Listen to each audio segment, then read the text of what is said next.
Welcome everyone back to your anime reviews, and today's anime happens to be Parasyte, or you can call it Parasyte the Maximum, or the Maximum. I always screw this up. The story follows Shinichi Izumi, a high school student whose right hand becomes affected by a shape-shifting alien parasite he calls Mingi. I suck at these words, right? Look, this is what they're supposed to do right here. This is what they're supposed to do. Unlike other parasites, they take over the human brain and kill their host, just like this one I'm showing you right now. Minky fails to reach Shinichi's brain, forcing the two to coexist as Minky ended up taking over his hand. I'm pretty sure it was his right hand. Together, they battle other deadly parasites that threaten humanity, all while exploring questions about human nature, morality, and survival. This anime, man, apparently it's a horror and sci-fi. I can see the sci-fi theme in the horror. I can see the horror part now that I'm thinking about it. I can definitely see the horror part. This anime, man, this is really good because as you can tell right here, Minky, the alien, can take over his hand and speak to him with his eye, right? He also, whenever he took over the body, he doesn't have to actually sleep. He can just sit there and do all the researches and stuff possible, which is something he does do throughout the entire anime. He will go research, he'll do all this stuff with the hand, but he does have a limitation about how far he can go without being attached to his Izumi. As the story continues to progress and we get to see more and more parasites coming on, Minky end up consents when a new parasite is around or around the area of him, which makes him wants to fight into deadly forces. I think the very interesting is that these two have to team up because Minky didn't take over the brain, so he's very limited on the range of what he can do because his host is still alive. That's what makes it difficult. His host is still alive. He's supposed to take over the host, but he didn't get the chance to. So they have to learn how to fight, move around, and do all this stuff together and not one by one.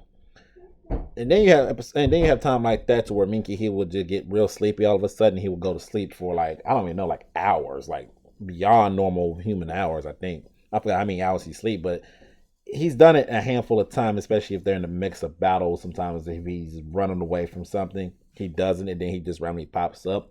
So it showcases that, yeah, this can get really scary if they're not careful, especially Zumi's not careful throughout the day.